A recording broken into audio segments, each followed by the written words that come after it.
Today, on Be Something Wonderful, the single most potent reality creation technique ever.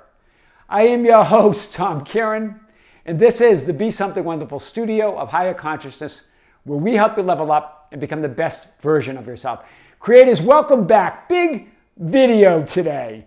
Biggest reality creation technique ever. I've talked about this in many different ways. And what it always gets back to is being aware of your true nature. To the degree that you're aware of that I am that you are, is the degree that you shape your reality to the way you desire it. And there's a story with a client. This was a new client that I had a session with just recently. And she said, you know, Tom, I had this high debt level. She had these high, I guess, credit card debts and other debt that she just felt the weight of it. And she just said, you know what? I just decided I'm not living like this anymore. Hear the power here. She's a creator. She's very conscious of that greater reality. She's very conscious of who she really is. But as she was noticing this debt and living like that, she was forgetting. She was forgetting that she is all that is. That she gets to decide what that reality mirror is going to reflect, what those 3D circumstances are going to be. And she just made the decision, I'm not going to live like this anymore. Calling forth that new identity, almost like that anomalous burst of energy we've talked about in previous videos from the Vadim Zeland teachings. She moved to that new identity, moved to that new reality. And that the mirror of her mind, she remembered it righteously. She remembered it the way she wanted to remember it. That she doesn't have to live like that. That's not how she's living, that she is living debt-free, right? And then just within a short period of time, her company makes an announcement that they're changing the pension plan. They're doing away with the old one. And they're distributing the money in the pension plans. She cleared her entire debt, had money to spare from that decision. Do you hear how she created that reality? This is powerful. This is why I do call it the most potent reality creation technique ever. What is it? Well, the single most potent metaphysical reality creation technique ever is to remember reality how you would like it to be, not as it appears to be, how you would have liked it to be, not as it appeared to be. So both the present conditions, creating what you believe is a future, your ideal future, and if there was something in the past that you're dwelling on, a past memory that you're holding, one frame of reality, you remember it how you would have liked it to be, because it's all in the now moment. Remember, to imagine is to remember. To remember is to imagine, or to imagine is to remember. From this now moment, remember, you influence all time from this now moment. Remember we talked about you create the past from the present moment. You create the future from the present moment. All slides of reality exist. So we think that we're just remembering the past, but you can just as easily remember the future. All possibilities already exist. So it's really, what are you really remembering? You're remembering your higher nature as I am. That all realities already exist within you, past, present, and future. And you can remember any of them because they're already there in potential. You're always just remembering who you really are. You're remembering your higher nature. That's why Jesus said, judge not according to the appearances, but judge righteous judgment. Remember, reality doesn't change. Ultimate reality doesn't change. The changeless reality doesn't change, but your experience of that changeless reality is always changing. Is always changing. There's always different appearances. That's why Jesus said that. No need to judge those. They're already changing. You just imagine it how you would like it to be. Or if it's a past that you're remembering, a past frame of reality, remember that frame differently, right? How you would have liked it to be. Because when you do, that frame of reality now becomes your life experience. It now becomes your imagined past, which changes your present and changes your future. I'm going to hit this like we never have before. Remember, it's this whole idea about what's real or unreal. Remember, what is real is the changeless reality. That means it's eternal.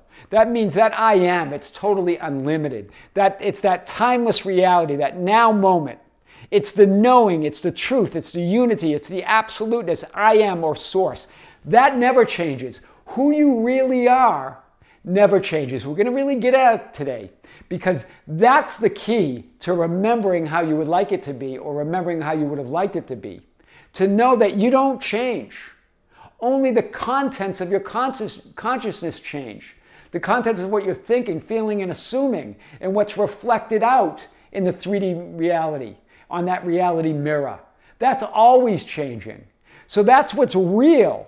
What's unreal is the changing reality, the temporary conditions, time, linear past, present, and future. That's what, again, we're not saying that you're not having a real experience. You're having a real experience of ultimate reality. But it's not real in the sense that anything that changes can't be real because it changes. What's real doesn't change into something else. It's real. It doesn't change. So your experiences, your perceptions, your idea of separation, that reality is relative, or this whole idea of I am not, that's the unreal. I am not is unreal. That's impossible. There's only I am. So all those changing conditions are what's unreal. Just want to lay the groundwork here. Remember, you have God the Father, the Lord, the Absolute, the law of Scripture, the isness of reality. That's the I am that I am, the great I am. That was what God said to Moses. I'm that I am. I'm that great isness of reality. I'm that great changeless isness, absoluteness of reality. But the first manifestation of that isness is the Son, the divine mind, the beingness. Also changeless, but there are changes that take place within it. And remember that I am, that Son is you. That's the I am. That's the real you. That's the observer of reality. So your mind is one with that divine mind. That I am, the real you, you're one with it. But that your mind, the mind that you think into, that you imagine things, that you assume, is one with the divine mind, the real you, the observer of reality. Right? And that mind, your mind, is a mirror. It creates that mirror, or it reflects changing conditions, circumstances, people, 3D reality, the reflection within the mirror. These changing conditions, these changing thoughts, feelings, beliefs, and assumptions, those are all temporary. Do you see it? Those inner conditions of thoughts, beliefs, feelings, desires, cravings, and resistances that create these images, or these reflections on the mirror, these changing conditions and circumstances of people and circumstances, are all temporary. They're all changing within the mirror of the mind. But your mind is one with that divine mind that never changes. Do you see it? So that real you is the observer. Remember, if you can observe things changing, then whatever that is that it's observing it must be changeless. Do you hear this? Right now you can look around and see things changing. If that's true, you must be something greater than those changing conditions. You must be the changeless reality. You must be the changeless real you, the I am, the observer, the awareness. Right? The mind is just a mirror. But your mind is one with the divine mind. So when you think, the divine mind thinks. When you believe, the divine mind believes. Whatever you decide, that mirror will reflect. You got connected, you are one with, just like God, the Father, the isness reality is one with its Son. That your mind, that 3D mind, is one with the divine mind. It's all connected. Do you see it? It's all one. It's all the real you. But the images, the changing conditions, the changing reflection, the changing thoughts, feelings, and conditions, you see it, all of those are temporary on that reflections in that mirror of your mind. Wow, powerful. We're gonna get back to this. So just like the physical world, when you're looking at a mirror, you're seeing your reflection. But the real physical you doesn't change, but the reflection can change. Do you see? The reflection is not who you really are, right? But there you are. Remember, there's the mind mirror. There's the real you. the observer looking at the mirror. That's the I am of Scripture. That's the one that's one with God. That's the divine mind, right? But your mind, the mirror, is one with that divine mind, one with the real you. And you're observing the changing contents of your consciousness. That's not what's not real. But you can observe those. If you can observe those changes, if you can observe your body, if you can observe all that, then you must be something greater than those changing conditions. If you can observe your assumptions, if you can observe your thoughts and your feelings, then they cannot be real, right? The ultimate reality is the observer, the thing that doesn't change. Everything you observe changes. Do you see it? That's it. That's you. That's that mirror, the changing contents of your mind, your thoughts, feelings, beliefs, and assumptions. And it's changing reflections, right? It's changing reflections. The physical forms and manifestations are not you and don't define you unless you give them the power to do so. They don't define you. They are not who you are. You are the awareness that can observe them. That's powerful today. Do you see it? The mind is a mirror, but it is one.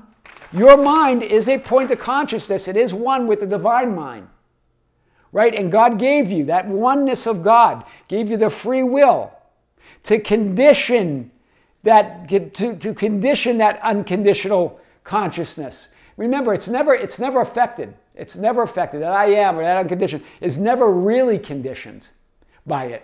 It only gives you the experience of conditioning it through that mind, through that mirror. That's powerful.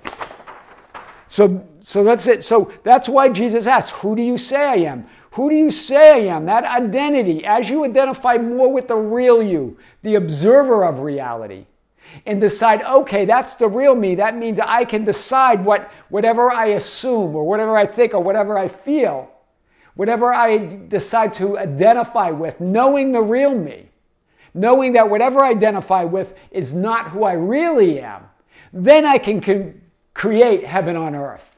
Do you see it? Because that's not who you really are. That's powerful today. The most powerful process then you can do is remember, be more aware of who you really are. How? Only that which doesn't change can observe changing conditions. It's knowing that as you're looking out at 3D reality, as you're having thoughts and feelings within, and assumptions within, those changing thoughts and feelings, you know if they're changing, if those conditions are changing, the outer and these inner conditions, that they can't be reality. And the fact that you can observe them means that you must be something greater than them. You must be something that doesn't change. Do you see it? You can't observe changing conditions unless you are the unchangeable. Otherwise, you wouldn't know what's changing. Do you see it? Only that which doesn't change can observe changing conditions. That I am, that's you, right? In other words, for changes to be observed, there must be something changeless doing the observing. That's how you know. You want to know, well, how do I get in the vertical? How do I know? How do I become more aware of who I really am? That's how you know. That's how you know you're aware, because if you're looking at things, there must be something changeless doing the observing. If things are changing and you're observing it, you must know that you are greater than it. That's how you know. And then you know that those thoughts and feelings and those temporary things that are crossing your mind must be unreal because they're not permanent. They change. Same with the physical conditions. They're all just a mirror or a reflection. Behind, outside, and around the mirror is the one and only reality. Remember, you're outside the mirror. I just want to show that. You're outside the mirror of reality, looking at it. Everything else is ultimate reality around the mirror, but within the mirror are those changing conditions, changing thoughts and feelings, and changing physical conditions. Right? But the ultimate reality is all around it. That's what Jesus meant, that ultimate reality is both within and outside of you. It's all around the mirror. It's the one and only reality, all it is. That's all potential images, all potential memories exist. All the potential is around the mirror. Within the mirror is what you're conditioning, the limitations according to whatever you're thinking, feeling, and assuming. whatever those reflections are, but you get to decide those. That's the power. All those potential memories exist, whether they're being reflected or were ever reflected or will be ever reflected in the reality mirror of your mind. All potential exists, all potential images, all potential memories, past, present, and future. All realities exist right now, whether they're ever reflected, were ever reflected, or will ever be reflected on the mirror of your mind. They exist anyway in the divine mind. Do you see it? They exist here. All potential is here as part of that isness or oneness or absoluteness of reality. God, the first manifestation, the first Son, the Son of God. All that potential exists there. Whether it's reflected in the mirror of the mind is up to you, how you direct it. But it's all there. All that potential is already there within you. That's powerful. All memories, whether they're being reflected, were ever reflected, or will be ever reflected in the reality mirror of your mind. Very powerful today. So whether you are remembering the future or remembering the past, because remember, all possibilities exist. If you are not remembering them, in other words, imagining, assuming, and affirming them how you would like them to be, or how you would have liked them to be, you're remembering wrong. Just like my client was saying that she's done with living like this, with that debt. She's done remembering it wrong, right? Allowing that to be the reflection on the mirror of her mind. She's going to remember it differently, righteously, right? How she would like things to be. To not judge by appearances and judge righteously is to remember reality how you would like it to be in the now moment. Being indifferent to the current changing conditions. In other words, the inner thoughts and feelings and assumptions and beliefs or the outer circumstances of people, events, they're just reflections. They're not real in that they're not ultimate reality. They're just experiences of reality. This changes reality in all time in the reflection in the mirror of 3D reality. There was another powerful experience with one of my other clients where she demonstrated this idea that all potential realities exist, past, present, and future. Because as she had a dream that she was at a concert of one of her favorite bands. And this concert took place in the Netherlands in her dream. But she's never been to the Netherlands. Hear this, she's never been to there. But yet she had a dream about it. And then she wakes up the next morning, she goes about her day, and then she goes, I think I'll listen to a song or on YouTube of her favorite band. So up comes a video of a concert of a band, and hear this, she is in the video. It's a concert in the Netherlands of this band where she's in the video waving, but she's never been. Oh, that gives me goosebumps. Do you see it? She doesn't remember being there, but that's just remember wrong. All those realities exist. She went to that concert. There was a version of her that was at that concert. And she wanted to show me the video. And I go, you don't have to prove it. I get it. I get this. You don't have to show it to me. I know it all reality. She does too. This is powerful, guys. This is what we're talking about. The single most potent reality creation technique ever is to remember your true nature. Remember who you really are. And then remember things in your reality as you would like them to be. Or even if it's a past memory, how you would have liked it to be. This is what Neville Goddard called revision, right? Revise it because all events exist. But remember, you can remember the future just as easily as you can remember the past because all events exist right now. You're creating it all, past, present, and future, from this eternal now moment where the only reality, that changeless you, that observer that is you, it exists. It will always exist. And how do you know? If you're looking at things that are changing, there must be something changeless observing it. If you're experiencing changing thoughts and feelings, and you're in one mood and then you're in another mood, one thought comes and another thought comes, there must be something changeless observing it. And that's you. That's who you really are. I am your host, Tom Kearin, and this is the Be Something Wonderful studio of higher consciousness, where we help you level up and become the best version of yourself. Creators, thank you. Thank you for being with me. Thank you for liking and sharing and commenting on the videos. Thank you for being part of our Facebook group, the Be Something Wonderful Ambassadors at facebook.com/groups/Be Something Wonderful, for joining us on Instagram and Twitter at Tom Kearin. In our membership channel, we just released a video a few days ago, powerful video in the membership channel, and we're having a live stream this Sunday, 9 a.m. Pacific Coast Standard Time, right here live from the studios of Be Something Wonderful in Las Vegas. I'm going to come to you live and answer your questions that you've been sending to info@besomethingwonderful.com. This is going to be exclusively broadcast on the membership channel. If you're a member, thank you for joining. Guys, you're going to enjoy it. If you're not a member, check it out. There's a link below. The video then will be available on the membership channels for viewing after if you're not available for the live stream at 9 a.m. in the morning Pacific Coast Standard Time. And there's also other live streams that we've already posted that are all available for viewing on the membership channel. Creators, with great love, with great light and infinite gratitude, this is Tom with Be Something Wonderful from the studios here in Las Vegas. With great love and light and infinite gratitude once again, we'll see you soon.